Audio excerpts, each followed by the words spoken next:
So today on My Point Four Cents, we have Ryan Shuck with us, who has a pretty ridiculous legacy music career journey. Stuff that's still going on that's awesome that we're going to talk about, including his awesome crowdfunding campaign that he just pulled off last night at the time of filming this, which we're going to get into. But also, like you have, you were in the band Orgy, which if people don't know that band, awesome band. Everyone watching this has probably heard that song Blue Monday because it's in like a bunch of movies and stuff. And also, you were in Dead by Sunrise, Chester Bennington. You were in Edema for a bit. You're in Julian-K right now. And you also have songwriting credits with Korn. You've been signed to all these things over the years. You've had music in video games, Sonic, Transformers. I don't know if that was a video game Mhm. or the movie Transformers. The movie. Yeah, Um, the movie. the movie. Oh, really? Yeah. Okay. So The first movie. pretty, Yeah, yeah. you've had a pretty epic music career, if I do say so myself. And we've talked about some of that already. So that'll come up along the way as we're talking about stuff here. But um, I want to focus on the specific crowdfunding thing that you guys just did for Julian-K, because I think no one else really does awesome things like this. I mean, there's people that do crowdfunding, but like the way you guys did it was Mhm. especially awesome. It was very successful. And then the live show that you guys pulled off last night was like phenomenal. Like one of the best, if not the best, live stream concert thing I've ever seen. I've only seen a couple, but like one of my favorites was the Tesseract one.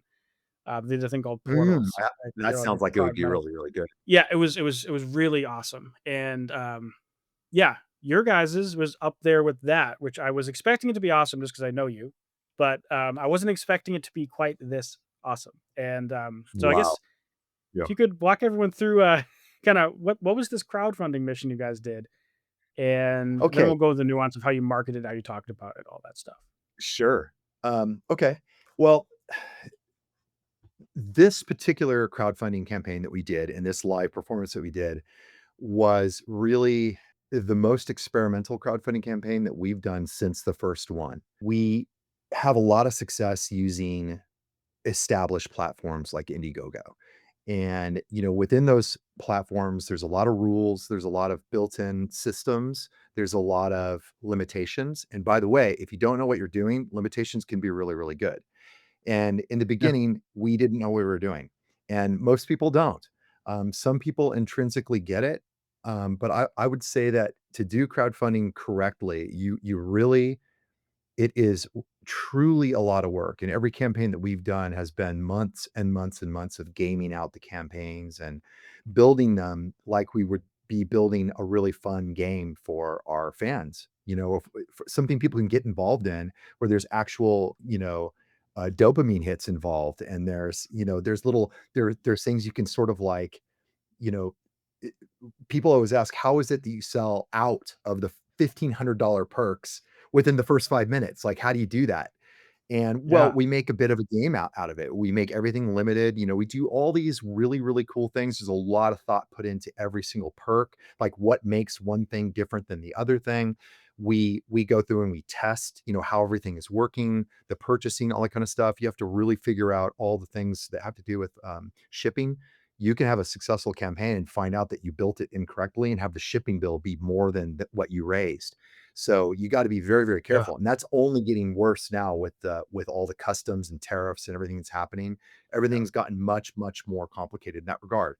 So that being said, we really had mastered the preset sort of template that Indiegogo allows you. We've kind of pushed it as far as you can possibly push it. If there's a part of that, you know, Indiegogo template that can be art directed, we art directed it. We got in there, we changed everything that they would allow you to change. We made it as customized Yeah. as you could make it, but it was still a white page with like a pretty vanilla, like little section to put stuff in, and then just kind of like some, templated little squares of stuff that got more and more limited the bigger Indiegogo got. And there's no shopping cart. There's all these things that we would love to have access to.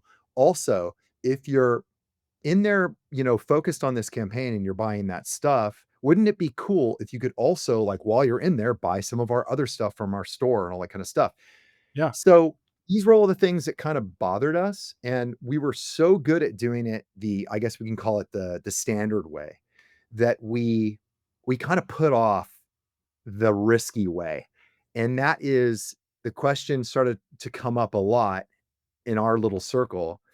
Could we build this into our own Shopify store? Could we do I mean, or would we do this and it would just fall on its face? Like, does this capability even exist? Is there magic in the Indiegogo, layout or Kickstarter layout? Or is it actually us bringing the magic and interacting with this thing, this ubiquitous site that people can kind of trust? So we kind of embarked on the mission. We moved our web store over to a Shopify store, which, by the way, um, fucking smartest thing that we've ever done. We increased our Yeah. sales, I would say 10x, not 2x, not 3x, but like 10x. One of the reasons that we did it was because I know that Shopify has a built-in meta integration, which means that, Yeah. when you're buying ads or creating ads for your products, anything you're selling through Shopify, you do get that kind of built-in sort of reporting and kind of it's just so integrated. When you're running an ad, and let's say you're spending even $25 a day on it, you that's a lot of money over a couple of days. I mean, for a band, or a week or 2 weeks, like you're starting to get into the hundreds and then thousands of dollars. So it's really nice to look on Ads Manager and see like what your actual profit is from your spend, Yeah. and pay attention to those like ROAS ratios and stuff like that. Now, they aren't always 100% accurate, but you can kind of look on the back end of your Shopify and you can look at the ad and you can kind of confirm a lot of what's going on. When I say not 100% accurate, I mean a big company would have an additional set of software which would be analyzing exactly what it would be something over the top of it, but then you're starting to get into the expense, levels of like real companies. We're kind of getting there where we might need it because we have a lot of stuff going on, but that is so cool to have it baked in the cake. You're not gonna get that with Indiegogo. Even if you put your pixel into the, Indiegogo, site, you're not gonna get that level of reporting back and forth. So, I do a lot of ad work myself. I work with you. I work with a lot of people to constantly push my brand forward. And I thought, gosh, I've learned so much about how to do this. Wouldn't it be cool if we brought this completely into our own website? I stupidly, or maybe this is a trick that I know, I tricked myself into doing really hard things. And I bit off, as usual, far more than I can chew. But one skill I know I have, and it is not being talented and smart, it is being relentless.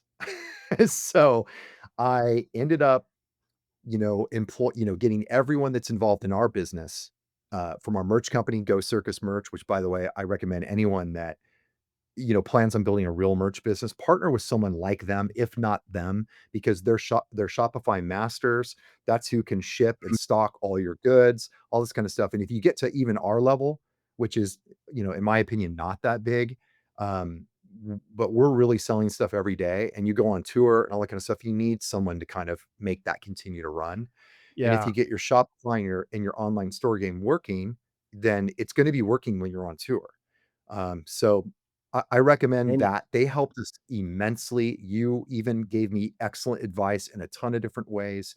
And I just really I just kind of did what I do in my role in my team is to be, I guess in some companies they'd call you the CEO. In my company, I'm the beast, and I get in there and we just kind of started tearing at this thing. That was sort of the purpose of this campaign was, can we come up with a reason? Can we come up with some kind of a product or an idea, something that sounds fun for our fans that would give us a reason to try to build this functionality into our own site?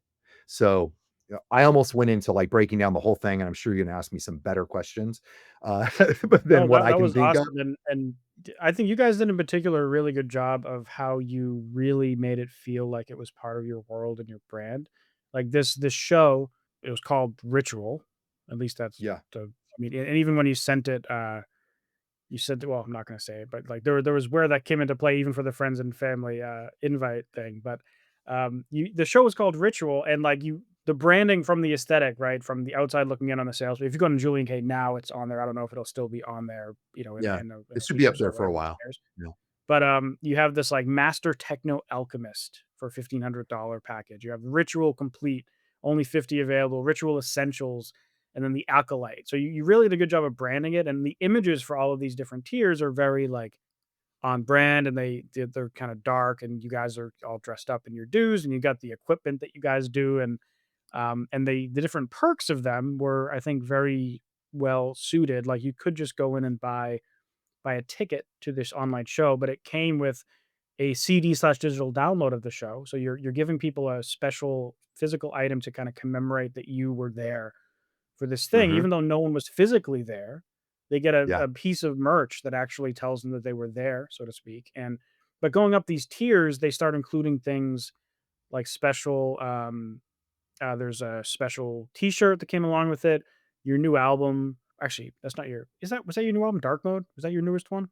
Yeah, Or is that Dark Mode's the newest album, but Ritual, this is what like, it's such a deep like, the cake is so many layers. So yeah, what we did, like, when we had to think of, like, what makes this worth doing, that's when I really again, Ryan bites off a lot more than he can chew. I was like, "Let's record a live album," and they're like, "What?"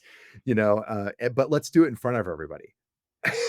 Let's kinda do, like, a one take live yeah, album and have someone there, we'll deal with it. We'll pre-mix it and do all the things that you have to do. We'll do all our producer tricks and all the things that we would do to make it sure, awesome. And we'll pre-produce it. We'll even rehearse it. We'll pre-play it. We'll do all the kind of stuff. And then we'll actually play like the for real version of it in front of all of our fans that buy these pieces of merch will come with a virtual yeah, ticket. And the idea here is that in 1 week, we've done so much pre-work. All we have to do is record, and Amir's already mixing it. In 1 week, it's gonna be shipped. We have everything designed, the album's designed, everything's designed, and anyone that participates in buying the bundles, they get their names in the album and according to their rank in the religious order. And so the master techno alchemists have their own like section. And so those are the exalted ones. And then you have yeah, the different levels, like the deacons, basically the deacon class supporters and the acolyte supporters. And I mean, I have this whole mythology that goes along with everything we do that's based off of yeah. like the imagery that we're creating and all that kind of stuff. But that's what makes it really, really special. And we didn't offer a la carte items until we sold out of the top two tiers. So we basically sold through the most expensive tier, and the most expensive tier comes with everything plus the special sort of like rank on the album. And there Mm, might be another special thing that we might have. Sometimes we have like rare, interesting things like the test pressings for an album that right. we kind of own, but we don't know really what to do. So a lot of times we'll make those part of the higher level. At the highest level perk, you'll get like a one of a kind, only one in the world test pressing of Death to Analog or whatever it is. And these are like Yeah, that's really cool. It's the only one in the world. So we'll keep that for the highest yeah, tiers. And then the next tier will basically be kind of like everything, but like a one level lower without like two of these really special things. And then it goes down from there and so on and so forth. And then once we sell through, then we broop, then we come up with all the a la carte items and that keeps the thing going. And that's one of the ways that you have to think is that this isn't like a set it and forget it. It's not a fire and forget missile that right. just finds its target. I forgot that I can share a screen on here, and so just in Oh, yeah, case it's yeah, not live whenever yeah. people are watching this, Oh, because people might watch yeah, this a year in the future, who knows? yeah, This was actually on your store, right? So you yeah, guys custom worked. You have this yeah. crowdfunding goal thing. People can actually see how their purchase reflects the little line thing and the target and the amount raised. But then you also have this very sexy layout here where people can see the individual items, and then you have these other individual items you were talking about. You broke apart after for people Mhm. to go in and I don't know where the à la and carte items are. They're not don't seem to be showing below those, but yeah, they were it when I could looked at at a it could I just think. be it could be some weird web thing, like internet thing right now. Oh yeah, let me I can tell refresh. you that all the stuff that we're looking at that you're pointing out, all of that functionality had to be built, and it was not easy, and these are things that just come with Kickstarter and Indiegogo. So, I'm definitely not suggesting that everyone just go ahead and embark on this insane journey because it was tough. The reason that I was able to do this is because I know so well what makes these things work. I was able to work with a developer. We actually installed 5 crowdfunding apps into Shopify. None of which did what they did was you could put an item up and there was a ticker and you could crowdfund an item. And often they didn't like these developers, they kind of see these things happening and they sort of make something that kind of looks like it. They don't Yeah. understand the game. They don't understand like what a campaign is. They don't understand like that you need to crowdfund like a collection of items, but not your whole website. All of these things were things that we had to go through, and literally every night at like 10 p.m. was when I think Vietnam, the company, the app developer, I think they were Vietnamese, Mhm. would get to work and then deal with me, and so we'd be emailing back and forth with like Ghost Circus and Eli and me and a friend named Mora who can actually write code and stuff, but was kind of just helping guide us. And this fun pop app seemed like it did the closest, but didn't really do it yet. And it turns out that none of these developers, they don't really know what crowdfunding is. And I found that a lot of Yeah. people don't know what crowdfunding is. They kind of look at this and they don't really understand what the game is. They don't understand how much thought you have to put into it ahead of time. They don't understand that you have to plan on if you make, our last crowdfunding campaign on Indiegogo did like $50,000. Well, if you make that, like how much is the shipping going to be? If you make that, like do you have enough products to equal 50 grand? A lot of people they don't get it, so you're like, "Oh, I have like, we can sell 10,000 albums." Like, newsflash, you're probably not gonna sell 10,000 like albums. It's just not interesting enough. You Yeah. have to get a lot more interesting. You have to make more of a game out of it. You really need to think that the law of scarcity is what makes things more desirable. That is an economic law. Scarcity isn't something we all just made up. It's a law of nature. So if you exercise scarcity, we do this all the time. Almost everything we make, including our albums, our physical albums are limited.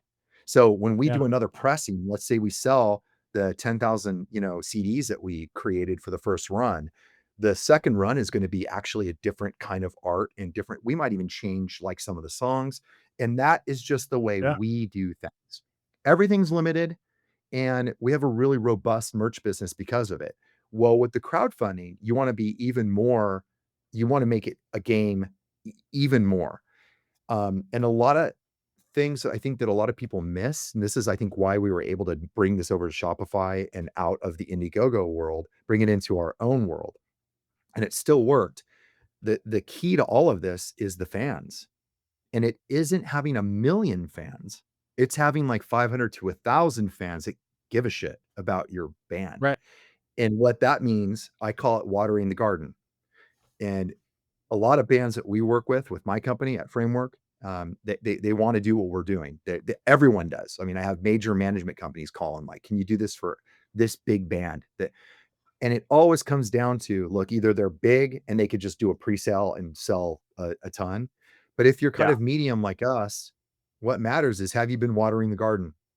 So a year before you're going to do the crowdfunding campaign, have you been watering the garden? Have you been developing relationships with your fans? Because it's really tough to just walk up to someone off the street who you haven't seen in 5 or 6 years, and you don't talk to, and you don't answer their calls, and you don't interact with them, and you don't put stuff out for them, and you don't meet them where they are, and then be like, "Hey, we're trying to raise 50 grand. Like, can you buy a, Yeah. $1,500 perk? Can you that doesn't work.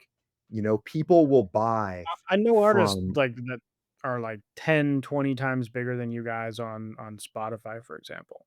yeah, And they'll, you know, open up a store online and they will quite literally not make $50 a month. They can't even afford like the money they're making doesn't even cover the Shopify monthly fee that they're paying. Even though they have like a half a million or a million monthly listeners. And that's really because the monthly listeners don't equal diehard fans. They're kind of like totally. impressions, so to speak, right? They're Yep. they're fans, but they're not like super fans. But when you water the garden, as you call it, Mhm. you're constantly keeping your people happy and Yep. giving them cool things and giving them what they want and trying to gamify their experience and you're being an entertainer essentially by like the Yes. definition Yes. and you can see that in the chat too of the show last night that the vibe, people were like they wanted more, and when you guys finished the show, everyone was like, "Can you do another 5 songs, please? You know, can you do another 10 more?" Yes. And, like, is there a Q&A? Like, so people that bought into the crowdfunding to Ritual, not Mhm. only were they happy with their purchase, but they were like, "Give me more, take my money," right? Yeah, And that yeah, that that really shows that you satisfied them, but you've it's not a one-time thing. It's this long track record that you have of having yes, good relationship with your fans and having a good track record of when they get something from you, you're going to deliver. And then they leave wanting more from you, right? And that's the vibe I got. It yeah. was cool to see that from the crowd, so to speak. You can tell that they trust us, right? Yeah.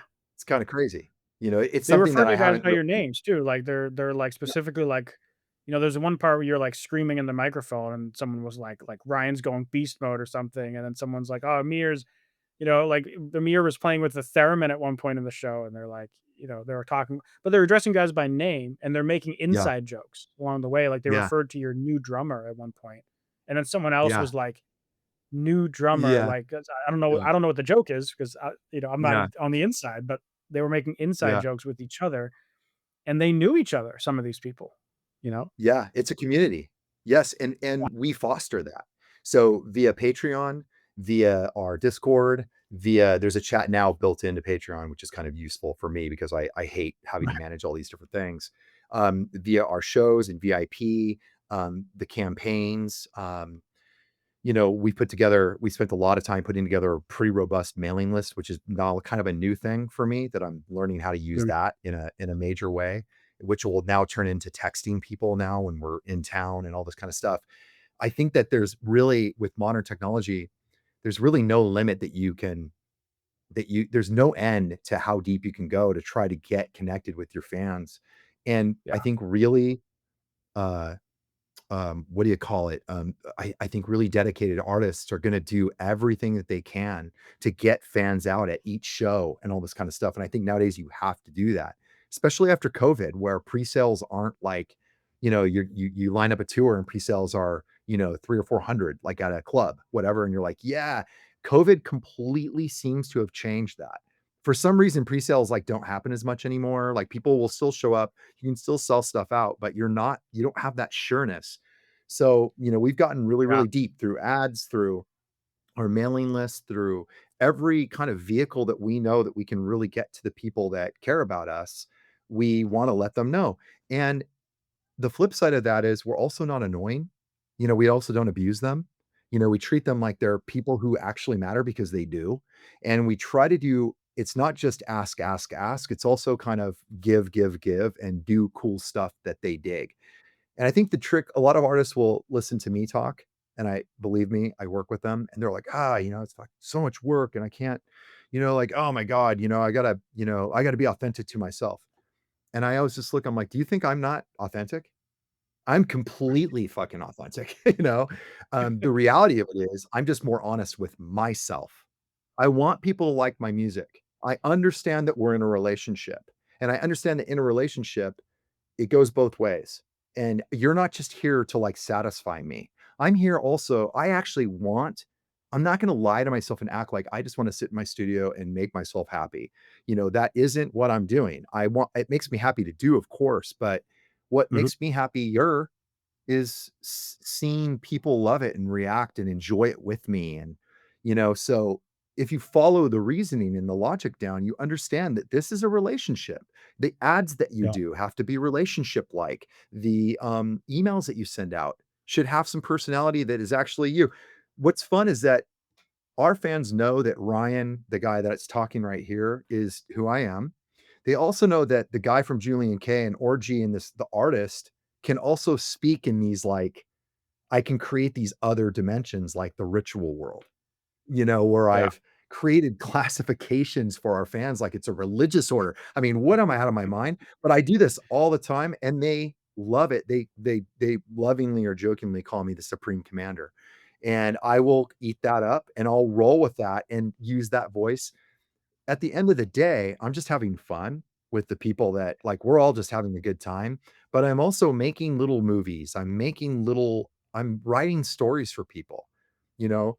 It's important for artists to understand that we are storytellers. We're not just like, guitar players or singers or, We are storytellers. Marketers are storytellers. Artists are storytellers.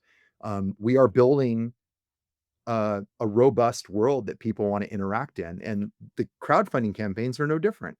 When you Yeah. interact and get in there and start buying, you're going to start interacting with it. You're going to start getting into the game, and that's what we have to build. Something fun, Yeah.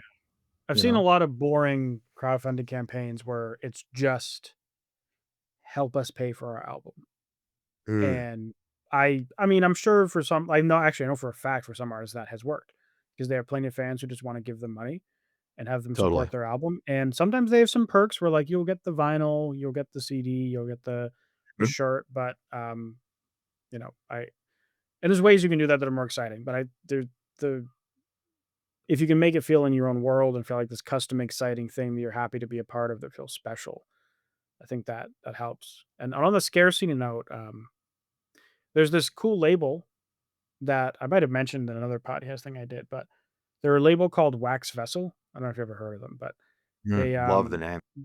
they yeah, and the idea of the name is that like vinyl records are like a time capsule, like a wax vessel. Then Yeah. in 100 years, because they're not biodegradable, they'll still be there as long as you take care of them. Where CDs will die of bit rot and digital Mhm. stuff can get deleted and So cool. cassettes will just kind of decay over time. And vinyls are kind of this like longer form thing. And so, but they find old deathcore bands and like other metalcore bands from like the mid 2000s that were like either never big enough or never had enough money to press their stuff to vinyl. And they do a Mhm. limited edition 250 to 300 copy run of that band's album. And then they never repress it ever again. And they Amazing. sell it for 25 bucks. So and then they give 100% of the profits to the bands. So it's a nonprofit thing too. And if you go in those guys' Facebook group, it sells out within like minutes because people that will buy it that don't even know the band because they want their own wax vessel record. And every record they do is some crazy variant with crazy patterning and stuff. And like they'll go and they'll hire graphic designers to redo the artwork and make it a super special over the top thing. So And so cool. everything's special, but it's still fairly priced. But it's 300, and their one rule is that they never repress anything no matter what. So because of that, the resale market is bonkers, and the demand every time they drop something new is like bonkers. It sells out minutes or an hour, like It's a it's super it's a quick. great lesson in creating brand equity, and bands can learn a lot by that, but through the scarcity, but also kind of doing the right thing. Like, I bet no one would mind if they also made a little bit of money doing it, and I don't know if, it might evolve into that, but you think of it, a band isn't much different, right? We should be there's a lot of stuff that we do that's free, like, there's a lot of stuff that you do that's free, and you probably make a lot of money because of the free stuff you do, and it just turns Yeah, out that a lot of the education that you do is also the right thing to do. It's also good to teach people and share and do all it's why in AA, people who are addicts, hi, you learn to help other people, right? Because there's something that's intrinsically good about it, whether it's teaching people, helping people, whatever it is. So, yeah, it's not evil to also, make money doing that. So I right. think that building that brand equity that these people are like what they're doing something cool, they're doing something for a fair price, they're making it extremely scarce, and they're largely, it seems for right now, at least they're giving the money completely over to the artist, which is rad. At some point, if Yeah, they turn on the money button for themselves, I think it'd be completely fair.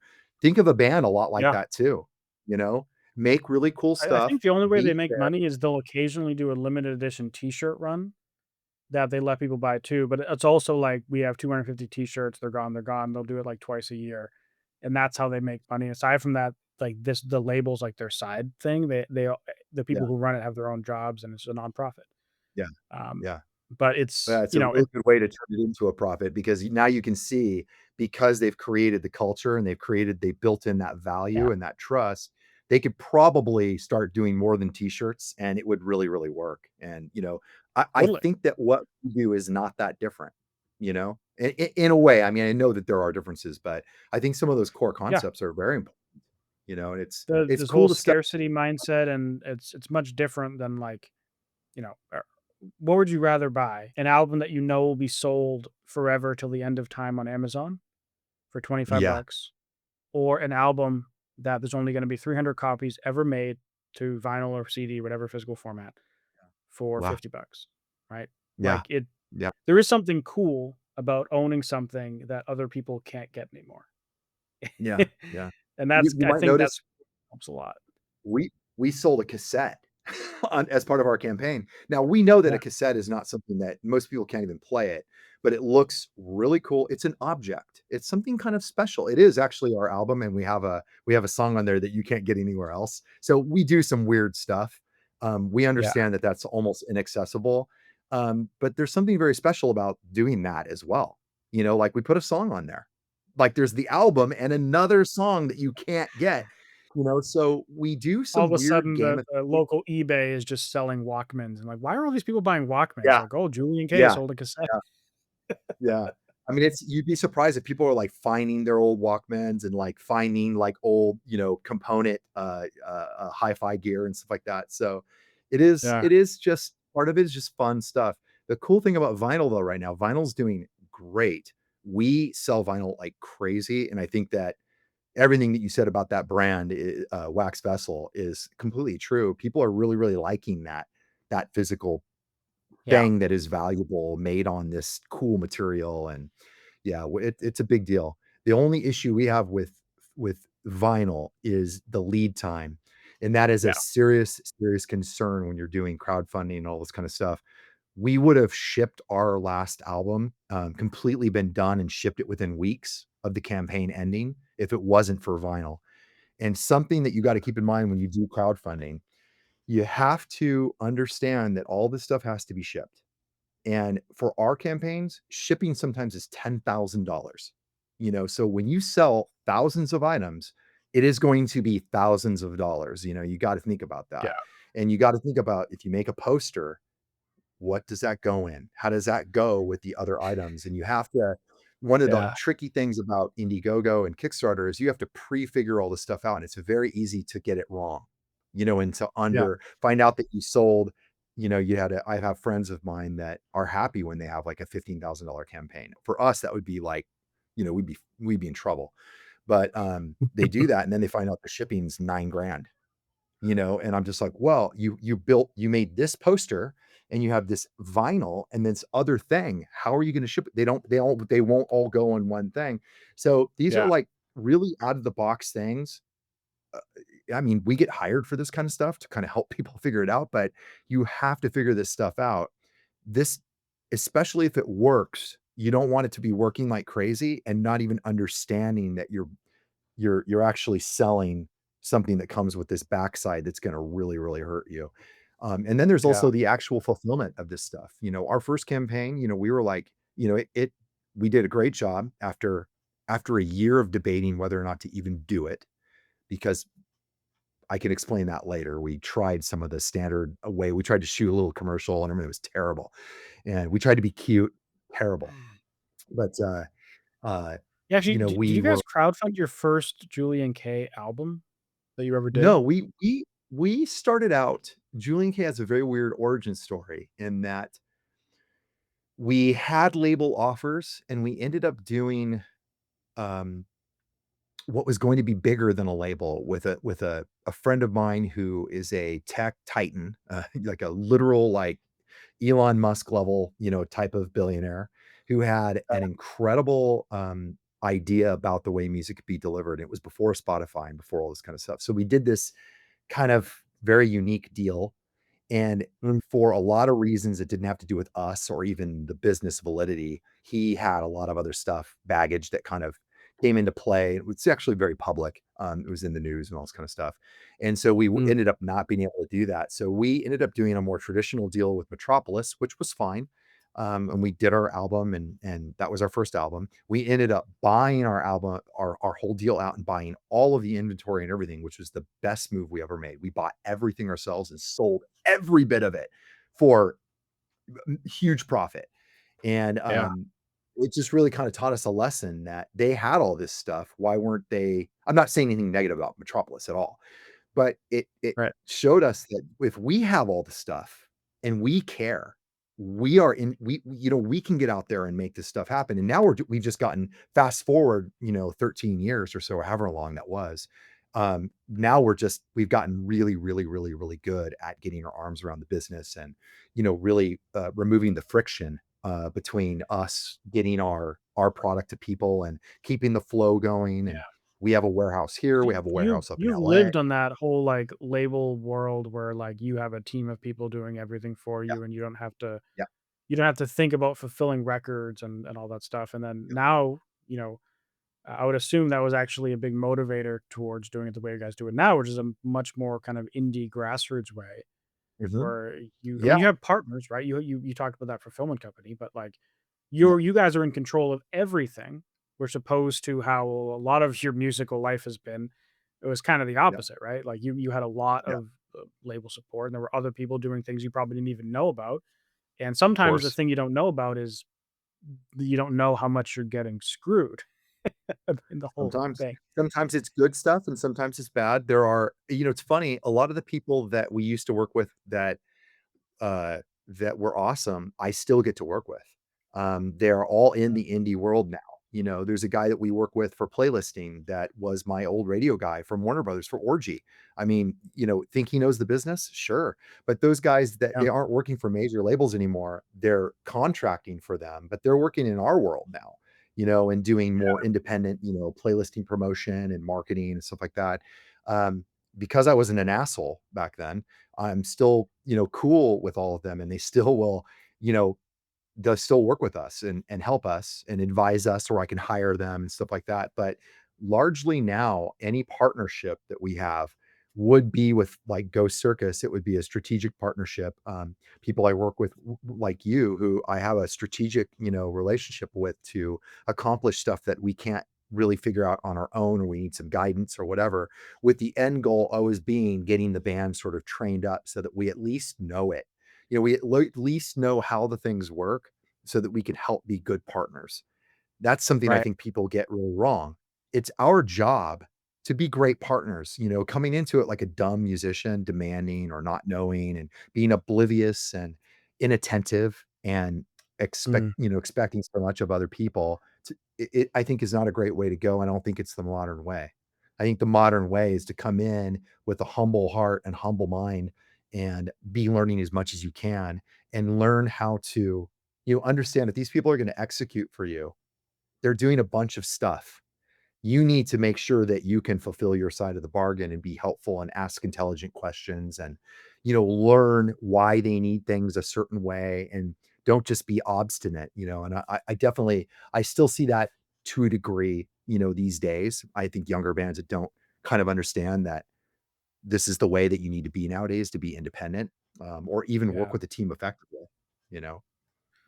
There are a lot of I've been hats you have to wear too, right? Like if you're an indie musician nowadays, you have to also be a video editor. You have to learn a little bit about marketing. You have to learn at least to some degree like how social media platforms and algorithms work, and you have to learn a little bit about branding. You have to learn a bit of like typically even if you're hiring out, you're mixing and mastering and production, you have to learn a little bit about how all that stuff works as well. You have to learn about royalties in the music world. You have to learn about contracts and how to figure out the money side of things and accounting and there obviously you can get a manager and help you with that, but a manager doesn't want 20% of nothing, so there's a long period of time where you have to do the stuff yourself. I absolutely, and that is one of the funny things about management nowadays. You can hire a manager, but you better have a side job to pay that guy to help you do what, I don't know. But I do know people that do that. They have a manager. I think it's just an antiquated concept. We are totally open to management. In fact, I'm talking to potential management right now. They're awesome. But Yeah. it's a little different than it was 25 years ago when I started Orgy. We are looking more for partners that can help us, achieve things that we already know that we kind of are hitting walls and different things that I want to do. And Mhm. I know that, hey, look, I know that these people have those relationships and can help lubricate those things. And if we can build something that makes sense, I think that that could work. It's so different than before, where I was kind of like, we just write the music and, you guys need to make all this stuff happen.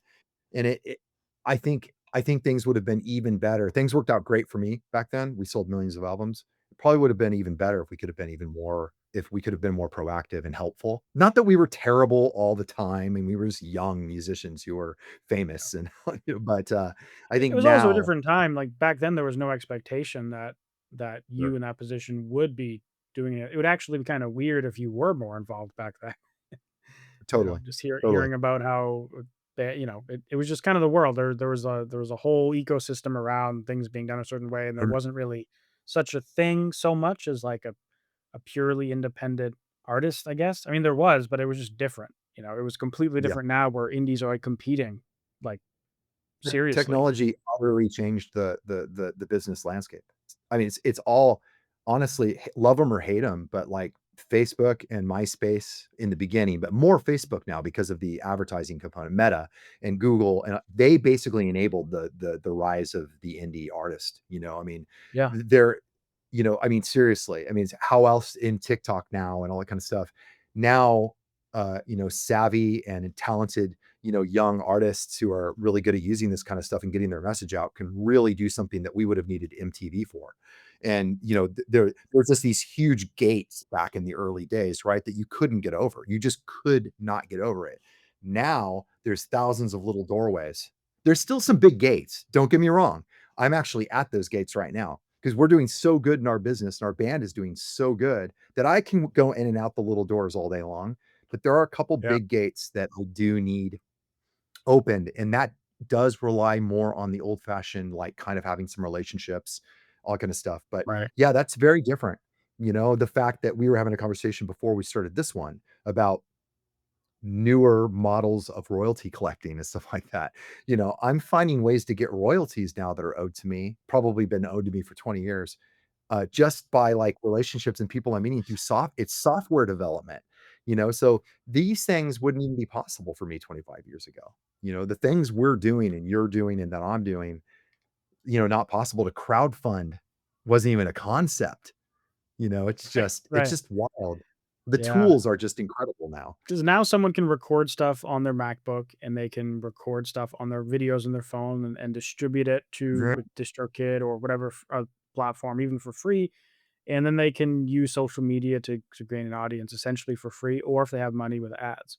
Yep. Back when you get started, I don't actually know the order of all the projects you had and what was like first, but like, how did you even get into the first thing you had to turn into like the first successful thing you had? Like, what was it? Some guy that saw you live smoking a cigar in the back of the room that's like, "You guys are good. Let me give you $1 million." Like the stereotypical thing, or what was it Kind of, that except actually those got guys that? except those guys were corn. They Yeah, were, wait, corn? Is that what you it was said? literally corn. Yeah, it was literally corn, but they weren't called corn. So, I started out in my first band with Jonathan Davis was my singer, and so we were in a band called Sex Art, and in that band, Right. in that band was where the songs like, Blind were written and Daddy, and, the band that we really looked up to was called LAPD, and they were from Bakersfield as well, but they lived in LA, and they had a record deal with Triple X, or something Mm, like that. Um, and, we thought they were like they were super awesome players, it was Brian and James, which Monkey and Head and, Reggie and these guys, so they were always rad. They were always like the older guys that we looked up to and they were looking for a new singer and going in through like a change. And they heard about this amazing singer in this band in Bakersfield called Sex Art. And so they came back home to Bakersfield and they watched us play at this bar. And we played Blind and Daddy in our whole set, right? And then they ended up propositioning John, going, obviously, they saw that he's ridiculously awesome, right? Which we all agree. yeah. And at the time, we weren't we didn't make money and none of these songs really meant anything other than we were popular in Bakersfield. And John ended up joining that band with our blessing. We were like super stoked. We are like, wow, these guys are like our favorite people. And he moved down to LA and they invited me to one of their first shows and they had a surprise for me and they opened with Blind. And that's when I Oh, sort of saw the power of music that I was lucky enough to have something to do with. And, yeah. To say that Korn didn't make it even cooler is a fucking understatement. I mean, Korn is awesome. They did what they do. Yeah. And I'd never really seen that in like an LA crowd, and the crowd imploded. And I had just chills up my back, and I was like, "Oh, okay." And they played both Blind and Daddy. And I was like, "Okay, maybe I should keep playing music," because I was a hairdresser at the time that played music on the side. They encouraged me to move down here, and I ended up moving down here, and I was still friends with Jonathan, and I didn't know the Corn guys as well yet, but then they changed their name to Corn, and stuff started happening, and they started getting very popular, and they were still kind of unsigned, and, when they blew, um, it blew. It blew up, and they always encouraged me to, keep making music. Like, "Dude, you need to keep making music." And at that time, I was a busy hairdresser, and I played in bands, but I played in bands at night, and I did hair during the day, and I made a lot of money, and I was pretty happy. And I saw what was happening. It was super, super cool. And they introduced me to Jay Gordon and my partner, Amir Durak. That's how it happened. They knew what they were doing. And they were like, "Hey guys, this guy Ryan from Bakersfield, we kind of know what he's done. He can do some stuff. Like, this is the guy, this is Blind and some other stuff that he was involved with." Yeah. And they introduced me to them, and we became very close very quickly. Amir and I became best friends very quickly. He's still my best friend and business partner, Julian-K member, Dead by Sun member. He's a partner in Framework. He's a partner in some of my restaurants. So he's very close, and he's one block away. Um, and NJ, we became very close to, and we created Orgy, and we immediately started getting some offers for deals because what we created was kind of unique. And Corn came right in and wiped those deals right off the table. And they said, "Look, we know you guys have these other offers, but we're going to do this new thing called family values, and you guys are going to come with us and play in arenas." And we were like, they're like, "Can any other label tell you that? You're gonna come play with Korn?" And we were like, Right. "Of course not." And so we signed with Elementary Records. We were the first signing, and signing with Elementary basically meant you were on Reprise. Reprise is Warner Brothers. So we Yeah. we were lucky enough to have Korn have our backs, and Reprise at that time had a large amount of the staff there were gay, and they understood electronic music. So, we were actually absolutely thrilled. It was like the perfect a lot of the normies didn't totally get what we were doing. And this, Yeah. you know, kind of like group of people at Reprise Records that happened to be gay, fan-fucking-tastic, really got electronic music. They understood Yeah. who New Order was. They had deep, like, ties to this world, and they understood that we were bridging the heavy corn. We were bridging it with that. They were the only ones that got it, and they went to town, and they really helped us package this thing and make it look and feel the way that we wanted to make it feel, and helped us be unique. And they supported Yeah. us, and Corn had our backs because it didn't work in the beginning. It didn't work. The Damn. cool thing, Yeah. fast forward it to nowadays, that I would encourage any new artists. It doesn't have to be the way it was. Like, your first single doesn't go to radio, it doesn't work, you're done. Now, you can take a bite at the apple over and over and over, and every artist that I work with at Framework, and I'm sure a lot of artists that you work with as well, I tell them all, I'm like, "Guys, this is a process. We're not gonna release a song and it's gonna get It 4,000,000 almost fucking never spin." is You know? someone's first release that pops off. Every so often, you have that golden goose, but, like, it's very, Yep, very, very rare. yep, And even in the cases where it does happen, it's not their first rodeo. It's like this is their 6th music project or something, right? And yep, and even yep. in It's even kind in of your done case, all right? that You've had R&D. a lot of music projects over the years. So if Julian-K ended up having, like, your first song do something amazing, even then it's like, well, you've had Orgy, you've had Dead by Sunrise, Totally. you've had all these things you've Yep. done. Yeah, yeah, and I think that's encouraging though for new artists, because when I Yeah. started, if Warner Brothers didn't get it, or if Reprise Elementary is basically that's Corn, Mhm. they got it. Jonathan got it. He knew who we were and what we were doing and what the end game was. And then, like, that contingent in Reprise Records, they got it. They were like, "Hey, you guys are all idiots. We get these guys. Shut up." And if we didn't have that, any Yeah. normal label would have dropped us after single one. single one. We didn't sell a million albums. These guys are done. Well, they gave us a little bit of time. Well, what's cool is nowadays you can give yourself time. You know, True, you don't get the full major label marketing machine behind you, which makes you feel like you're bigger than you are. You don't get all that kind of stuff. But I honestly think that it's really healthy for artists to be able to develop, release music, do some marketing, either hire a guy like you or hire a guy like me or whoever. There's a lot of people that do this, and you can start learning it yourself too. But start experimenting and look at all of these, look at 15 songs not as an album and a half. Look at it as 15 chances to continue to build and build and build and build. Yeah. Um, that's the way you have to think of it. We record entire albums and we're still taking every single and building and building and building and building. And it isn't even with dark mode. The first single did really, really great. The other ones we didn't really market as hard. They did good, but nothing great for us. It wasn't that big of a deal. And then this Mhm. latest single, like, is smashing right now, like out of the box. So it's like, okay, go figure. Yes, am I doing marketing on it? Of course. Am I doing some other Yeah. stuff? Of course. But it's just kind of working. So even with us, an established band with lots of music out, we're still thinking like that. We're still building up. Each album is a bunch of chances to take a bite of the apple. We're not even convincing ourselves that the story's written. It's all good. We're Julian-K. We gotta make each thing special. So I think that's very unique. A label would not do that for you. Right. I've actually noticed that kind of be a trend amongst just bands that are successful, like whatever successful means. Obviously, that's different for everyone. But bands that are like pulling it off. They're full time artists. They're making a living from their craft, whatever level they're Mhm. working at.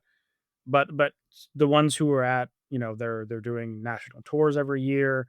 They're they're hundreds of thousands or millions of monthly listeners. Whatever criteria for success is that they never really feel like they actually are where they want to be.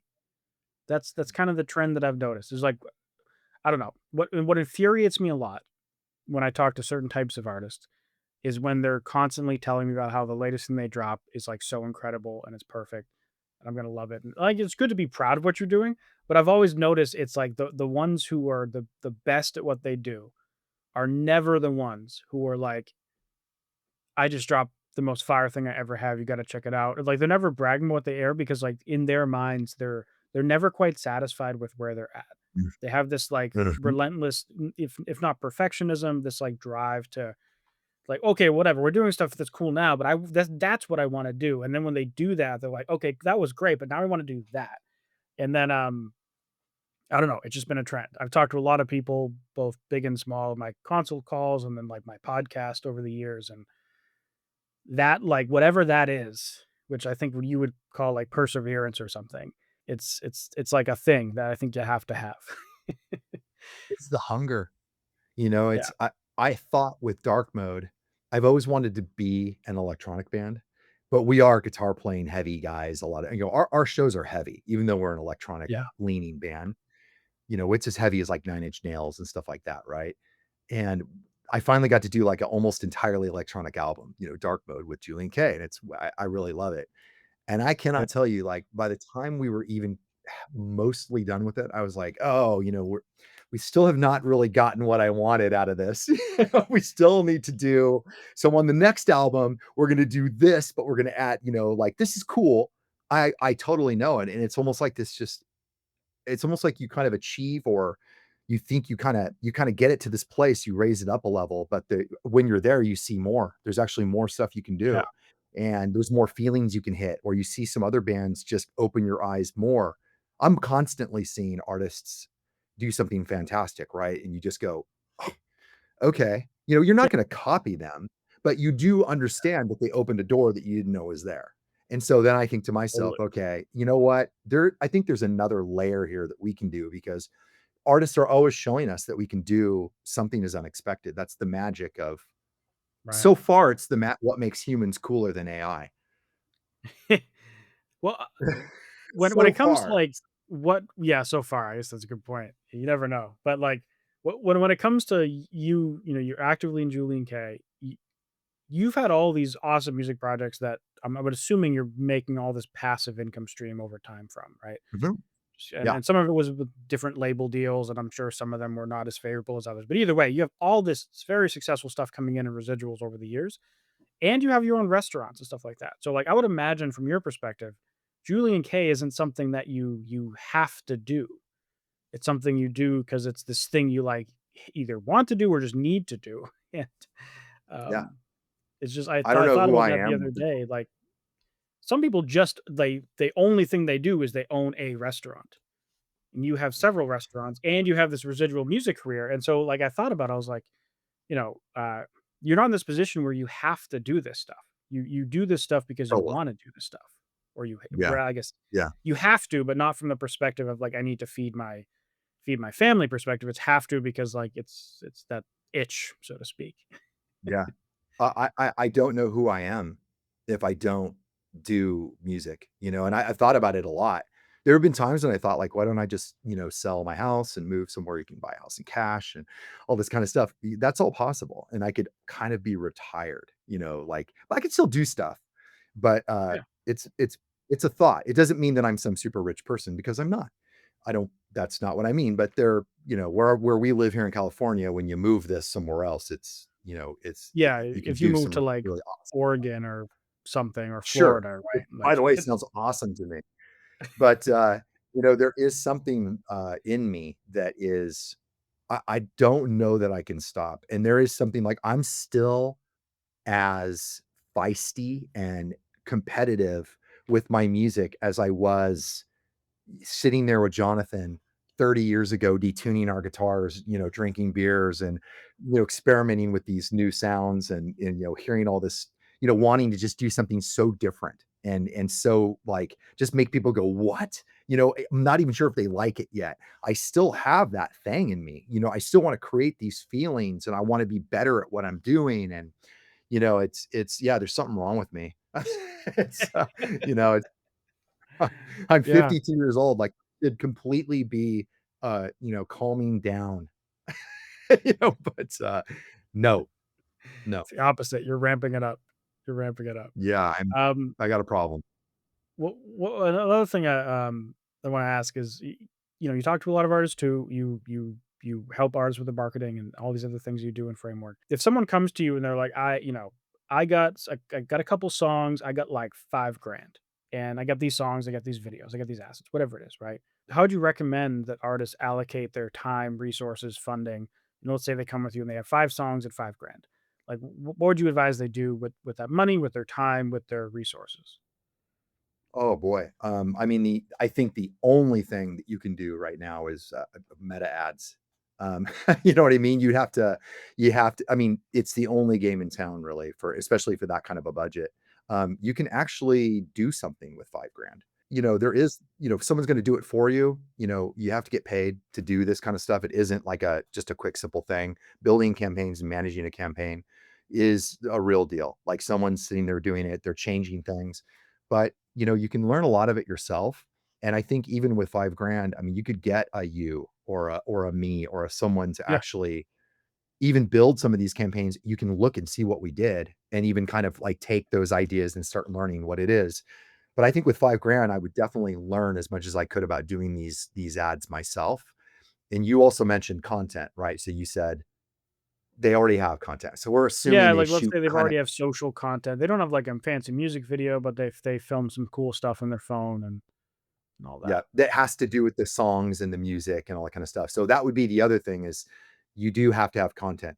I know a lot of people that make great content on their own, but I have some artists that have like a little group around them that they kind of do good creative stuff with their iPhones and all that kind of stuff. They kind of understand how to put filters on and do some just they just kind of have a voice and they come packing.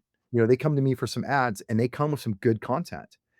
If you don't have good content, you do need to have content and you do need to learn how to Yeah. do social media. And a lot of that these days can be done yourself. And one thing I've noticed, and I don't know if you've noticed this, but some of the ad work that I'm doing, the posts and the things that look like it's a post are working Mm, better than the high-end videos. So 100%. I tell people that look, because people are always worried about not being legitimate or, you know, like like, they don't wanna be fake, and they wanna be their authentic selves, and they have this, like, visual of the way things need to look and all this kinda stuff. And I always have to sort of caution people like, "Look, you really need to practice making content on your own or with a friend or between the band. You need to experiment with it and play with it because you would be very shocked that a lot of the stuff that's really working is low res, like, it is kind of something that is really not high production." And then I also caution them and say, like, "Look, an artist like me, I'm not great at this. I'm Right. just intrinsically not as good at it because maybe because I'm old. It doesn't mean that I'm not good at social media. I can do some cool stuff.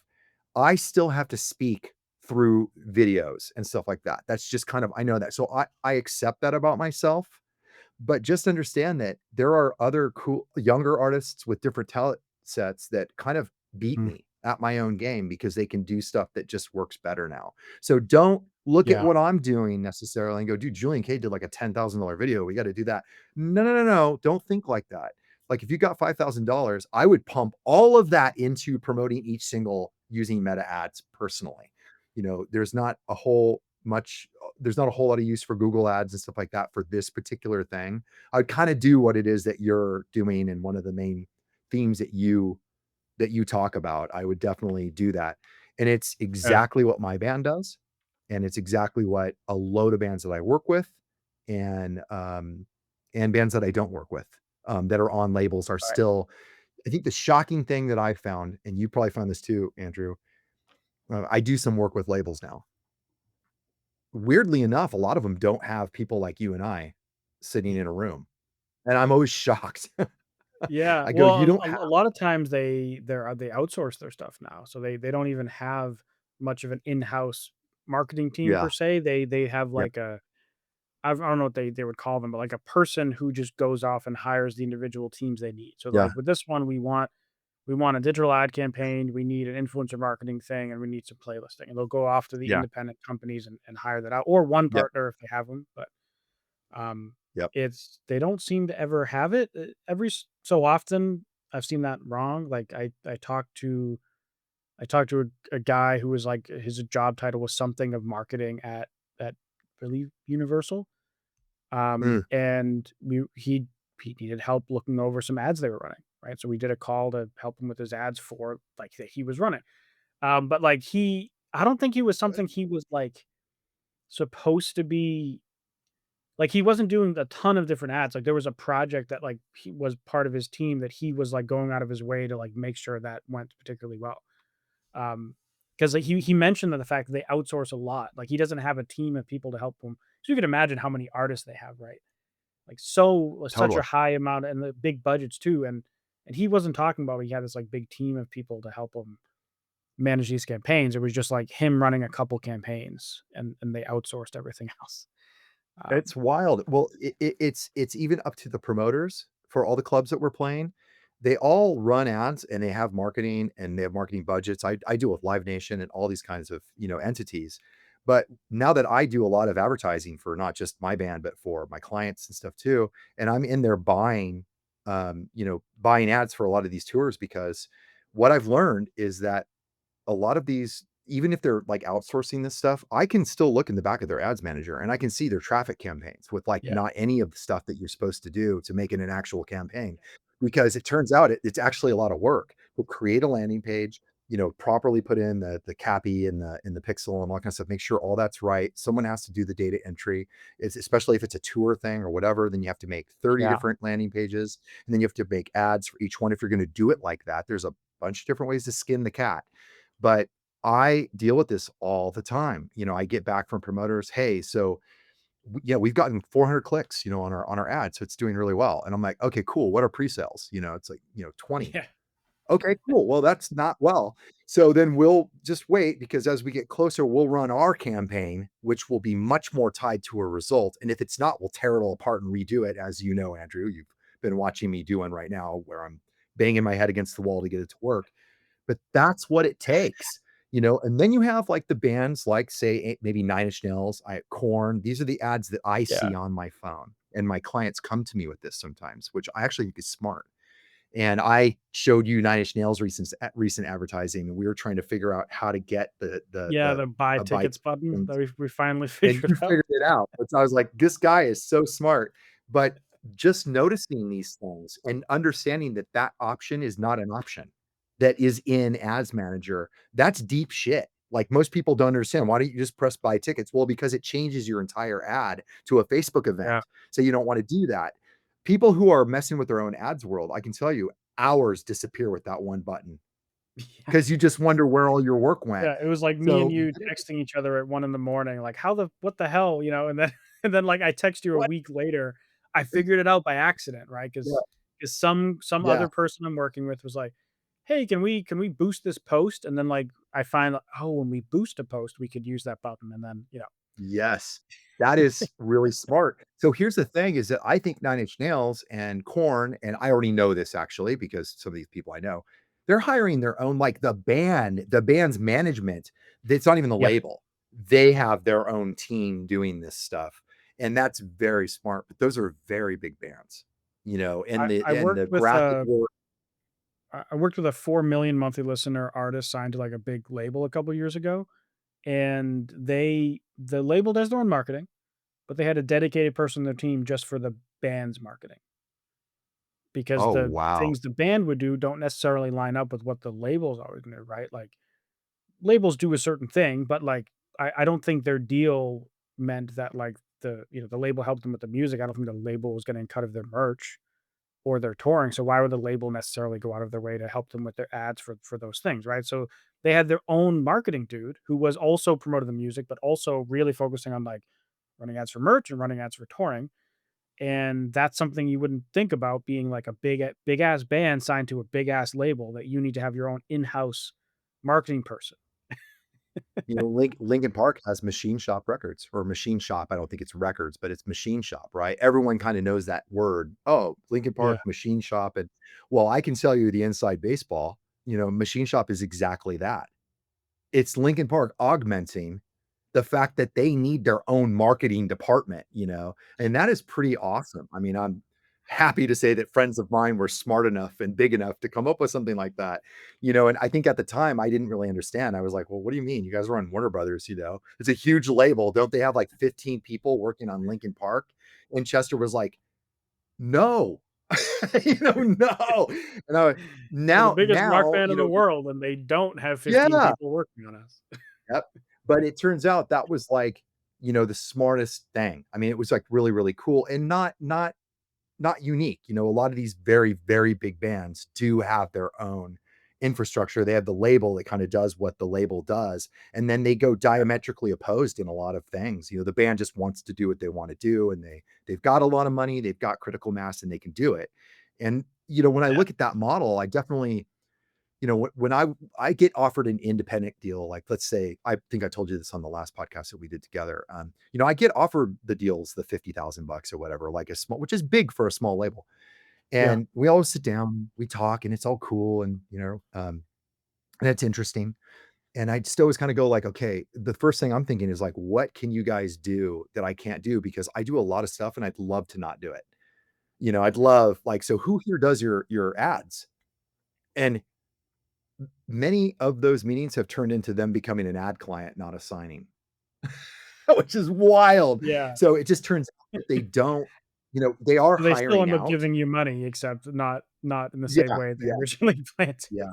Because I look at them like, okay, well, the money and everything, that's cool, but we Yeah, already can make 50 grand, like, non-recoupable from our fans. So we don't really need, I mean, it's cool to have that, but we're looking at this, it's like we are so much more profitable already that, like, what are you going to add to the system? Because I'm open to the idea. I am really open, and then the flip side for me would just be like, are you going to give me $1 million like the old days? Then if you give me 1 million up front, then probably you can have my music, because you can do a lot more with it. But those deals don't there's exist anymore in my, a friend of mine, he got an offer from a label, and I won't say the number, but it was just tens of thousands of dollars. It was larger than the number you just mentioned, and to sign sure. their band for one album. And they really didn't care about the money side. Like, the money side was nice. It was nice to have a guaranteed upfront lump sum of money. Granted, it's recoupable, but they knew for a fact they would make it back, like, quite quickly. and then they would be getting a share again. But upfront money. But the real reason they did it is because the label was in a different country that would allow them to more easily tour and collaborate with other artists in that country. So their country they're in, they're already good, but they've never been able to plan a tour where they want to go. And so signing with a label there puts them in touch with all the other artists on that roster, which they can now much more easily tour with. They can get help for like international visas and blah blah blah, all the crazy stuff that like bands don't think about that I don't even know about. Like he was telling me all the little things that like it would help them with, and it was like, oh yeah, like who cares about the money side of things? That alone will probably make you more than that pile of money that they're giving you. It's the reason why to this day I still take all those meetings, and to this day I do still poke around internationally, because Yeah. that is a real thing. We've been lucky enough, like in November, we're going to do a big UK tour with a band called Lord of the Lost. Um, the reason it's happening is because Lord of the Lost is awesome. We played with them in America. We are friends, and they loved us, and they were like, "We want you to come play in Europe with us." And that's how that happened. So we would, you know, need like a label or something, honestly, to like get back over there in some sort of a way. They're kind of Yeah. opening that door for us, and we're very lucky because of that. But I will always keep that door open. Like, even though we're so independent and all this kind of stuff, I still very much would keep that door open, regarding some sort of like, international deals, or even Yeah. a deal in America where those things could become possible. But you hinted at something that is the reason that I would even still talk about management and stuff like that. It's like, can we strategically partner with people? Is Right. there a partnership to be had that will help us do these things, that these are walls that we kind of hit, even though we're a successful indie band that's cash positive, that totally makes money, makes more than bands that are bigger than us, weirdly Yeah. enough, because we know for a fact, and it's just because we run our business really well. We have this highly dedicated fan, base that we're constantly marinating and churning and growing and all that good stuff. But there are still walls that we hit, and that is where relationships are, Yeah. and partnerships are important. But think of these things as partnerships, not as saviors. Totally. Needs to be a partnership, you know. Yeah. There's plenty of stuff where you do need the industry side of things to do. Um, Yep. but you're right. It shouldn't be like that makes sense that it shouldn't be like a savior because for the most part, the saviors don't really exist Nope. nowadays, right? Nope. And a lot No of one's gonna artists, come and like be a advocate for your band and do everything for you and save your day. I mean, like, does those magical things happen? Like, yeah, there's the occasional, I don't know, like I don't even know an example of like an artist that just kind of came out of nowhere and got massively famous overnight because they were discovered. Like Justin Bieber, sure. like like Yeah. got found in a Yep. YouTube video and instantly signed. Like I don't Yeah. even know if that necessarily was the case, but it's there's a lot of 10-year overnight successes, right? It's an overnight success, but Oh, behind that overnight success, there's like a 10-year career that you never heard about. Even like Chappell Roan feels like she came out of nowhere. Nope. There's a lot of cringe videos of her playing on the random street corners and have she got dropped by her totally. label and all this stuff, right? Yep. Yep. Yeah, and also, some of those artists I can guarantee, and I've interacted with some of those artists, not Justin Bieber or Chappelle Roan, but many of these big artists that are kind of these pop stars. There's something about them too. They playing on the street corner so many times and going through the things that they've gone through for 10 years before anyone knew who they were. There's an electricity to them. When they're in the room lights up. You think Post Malone walks into a room and people aren't like, "Fuck, I feel different now." Of course they do. Post Malone or Machine Gun Kelly or these guys that are just like, they walk a red carpet and it's knocking people over from 10 feet away because they have this light shining out of them. Yeah. Everyone has this to a degree, but there are some of these people like the Justin Biebers and stuff where he's just developed that thing, and yeah, there is some magic to these people. The machine does exist, Yeah. for that kind of a thing. Even Billie Eilish is not very exciting, but there's some magic that her and her brother have created in that bedroom. Yeah. She has got some magic. There's something fantastic about her. So that does exist. But I think that they are the rare exceptions right now. I think the Totally. bands that I know personally, they're thinking of everything that the bands that I know personally that are successful, and I still do know a lot of successful bands. They are thinking about a lot of the stuff as partnerships, as it isn't like the label's gonna save the day and do all this, and Yeah. the label doesn't legitimize them. They are legitimate, and they need Yeah. relationships to continue doing this worldwide business, and that's another way to think of it. I do know a lot of artists that I work with that are awesome and doing some good stuff, but there is that feeling of, as artists, we all wanna be legitimized in some way, right? I mean, I even have it, there's times when I'm just like, oh, maybe it's just the hunger in me. I don't know. But I feel like I'm not killing it yet. Like I didn't, Yeah. if we could just do this, it would be legitimate. And then we could, and I've got to kind of fight that. I Right. got to remember that I used to lay in bed in Taft, California in 100-degree evenings with no AC because we couldn't afford it on my little rabbit ear TV, and I used to watch the Arsenio Hall show and David Letterman, and I would watch Megadeth on Arsenio Hall. I was like, "Whoa, Megadeth is on Arsenio Hall! Oh my god!" Playing Holy Wars, and I learned all the notes. And I would watch the cool bands on Letterman, and I told myself, if I was ever able to be on one of these shows, that's it. I'm done. Like, that's Yeah. the best thing ever made.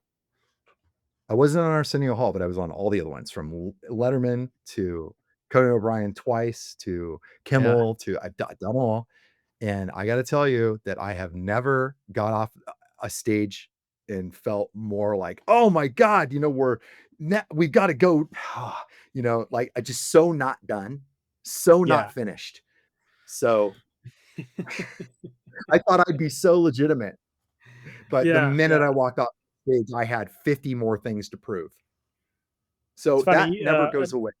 Kind of on like a related but also completely different note. I don't know if people watching this know that like I have a 5 month old and you have a 2 month old, but like I remember when my wife got pregnant, right? About it. She always said that when she would tell people that she's pregnant, she felt like she was in high school and like she's never felt like oh we're an adult, you're pregnant. It feels like kind of like this like oh you're a teenager that like it was an accident kind of a thing. And it's kind of funny how in some ways I don't think I'm 33. I don't really feel like an adult, and I feel Yeah, like it's that there's kind of like that same emotion. So a lot of my friends the same thing. I mean, maybe you feel the same way. Like you never really feel like you ever like do you feel much different than when you were like 17? It's like in some ways yes, but in some ways not really.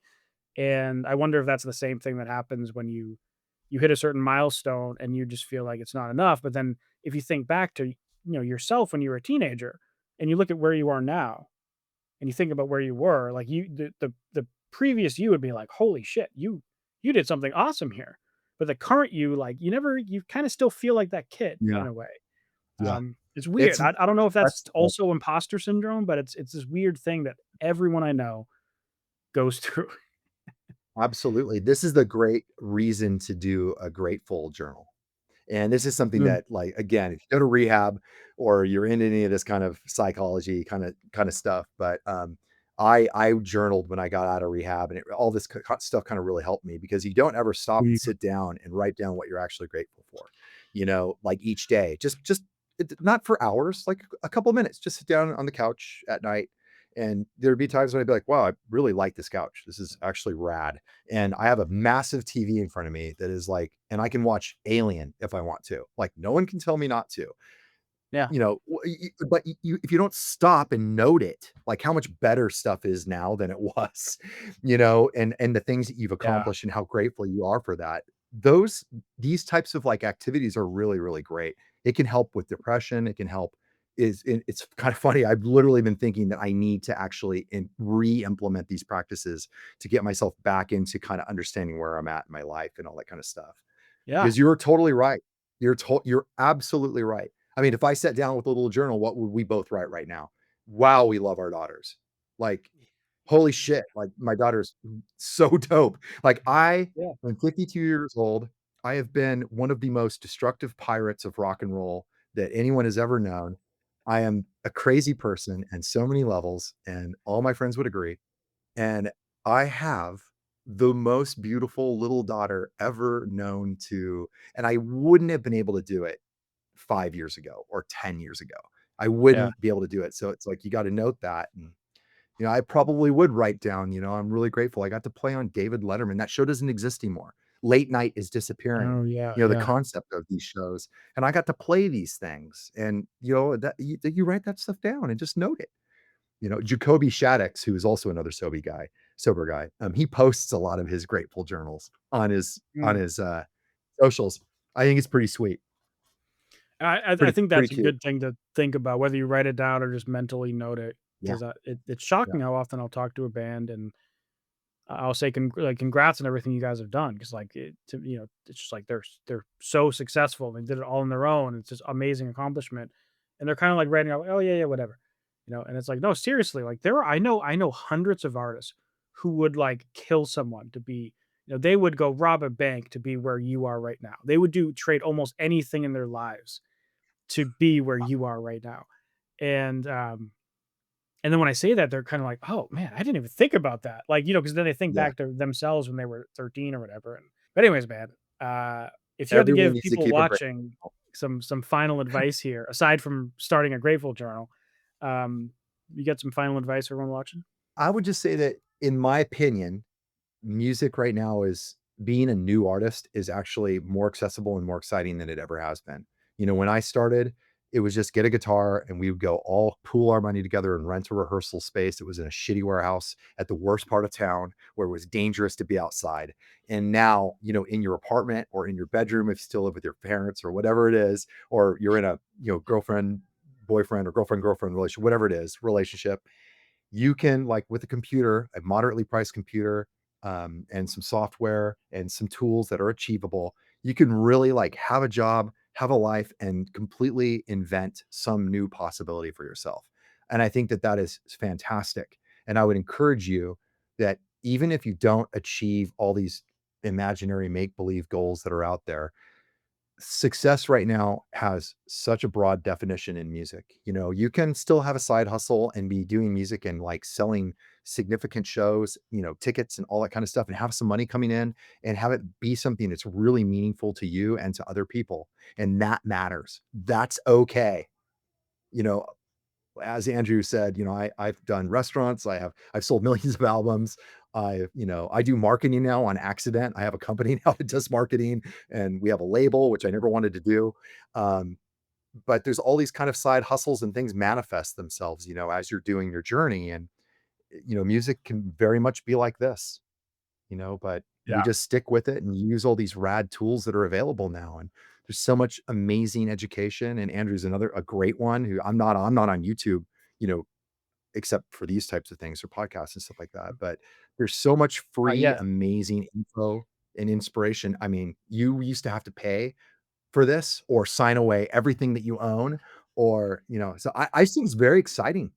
I really think this is it's exciting. The Smithsonian has Skrillex's laptop in it, where Oh, he really? wrote, yeah, his first album on it. That should tell you something, because Skrillex, when he was doing his thing, and I was sending his music to, Till from Rammstein, and Till's like, "This is the best stuff ever." And I was turning people on to Skrillex, like, back when no one had heard it. It Yeah. really hit me. I'm like, "This kid's doing this on a laptop as he's flying from New York to LA." He just wrote a new song that's gonna be like crush. And it Yeah. really made me go, "Okay, I better, like, shake the old chains. I better shake this off, because if I can't do that, this is what people are doing." So I think this is good stuff. And I think that you should embrace it and have a really good time investigating it, and learning and having fun and exploring the resources out there. And just don't be afraid. Don't be afraid to fail. Don't be afraid to try things. Don't, develop your idea, develop your look, put stuff out there. If it doesn't work, pull it back and do something new. You can be authentic and still search. There's my advice for today. Fantastic. Man, holy crap. Excellent ending. But yeah, thanks, dude, for coming on. We'll have links in the description and stuff. So everyone check out Ryan, check out all your various things. You got a lot of things, but like there'll be links down in the description. So check them out. Yeah, Check we'll out be on Framework and all. tour all the rest of the year, all over the country. So guys, come out and see us. It'll be fun. Heck yeah. Julian-K. We'll be out with Union Underground, Spine Shank, Julian-K, Carpet Stone. That's gonna be in September. We're headlining in October, and then we're in Europe in late October, November. So Thanks for coming on, man. Thank you, my brother.